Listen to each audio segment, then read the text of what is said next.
नेताजी सुभाष चंद्र बोस का जन्म 23 जनवरी 1897 को उस समय के बंगाल स्टेट के प्रसिद्ध जगन्नाथपुरी के निकट कटक में कोडोलिया नाम के गांव में हुआ था। बंगाल के जाने माने वकील श्री राय बहादुर जानकी नाथ बोस के वे पुत्र थे। अंग्रेजों के लिए उनके मन में बगावत तो तभी दिख गई थी जब वे 1917 में स्कॉटिश चर्च कॉलेज में बीए और सैन्य शिक्षा पा रहे थे। सुभाष ने लंदन के कैम्ब्रिज यूनिवर्सिटी में प्रवेश लिया। उनके पास आईसीएस की तैयारी के लिए केवल 8 मंथ ही बचे थे। 22 सितंबर 1920 को आईसीएस का रिजल्ट आया तो उन्होंने 4th रैंक पाई। सभी घर वाले खुश थे, लेकिन उनके मन में तो कुछ और ही चल रहा था। तभी उन्हें पता चला कि ब्रिटिश सरकार की दमन नीति के खिलाफ गांधी जी ने असहयोग आंदोलन छेड़ दिया है। इन खबरों ने सुभाष के मन को आंदोलित कर दिया और वे भारत लौटने के लिए तड़प उठे।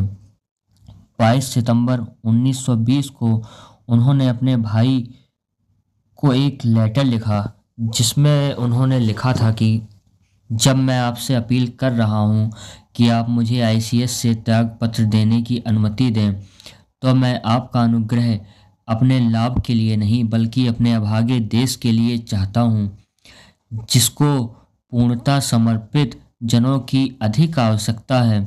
आपको यह मानकर चलना होगा कि मेरे लिए जो पैसा खर्च किया गया है वह मातृभूमि के चरणों में अर्पित किया गया है और उससे किसी प्रतिफल की आशा नहीं करनी चाहिए।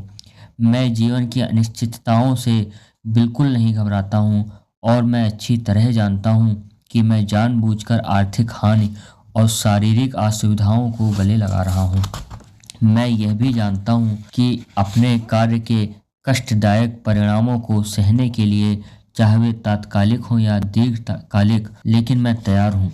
आगे उन्होंने एक लेटर फिर लिखा अपने भाई को, जिसमें उन्होंने कहा, पिताजी को आशंका है कि मैं अपने जीविका का साधन चौपट कर रहा हूँ और मैं भविष्य में अपने लिए अकथनीय कष्टों के बीज बो रहा हूँ। मैं नहीं जानता कि मैं उन्हें कैसे समझाऊं कि जिस क्षण मैं त्याग पत्र दूंगा वह मेरे जीवन का एक सर्वाधिक गौरवशाली व आनंददायक क्षण होगा। उन्होंने कहा, साधारण लोगों के जीवन में जिसे वो जीवन की उन्नति समझते हैं, उसके द्वार पर खड़े होकर मेरे मन की जो दशा हुई है उसे आप समझ रहे होंगे। इस नौकरी के पक्ष में कहने को तो बहुत कुछ है। प्रत्येक दिन असंख्य लोग जिस अन्य चिंता से कष्ट पा रहे हैं, उससे वह चिंता सदैव के लिए समाप्त हो जाएगी।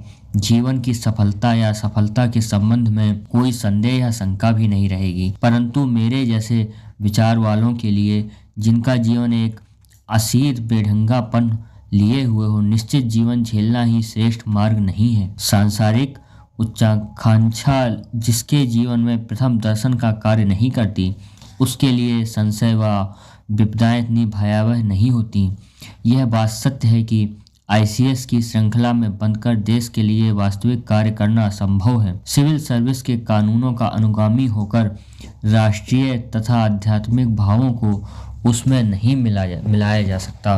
और ऐसा कहकर लास्ट में उन्होंने 22 अप्रैल 1922 को आईसीएस से त्याग पत्र दे दिया।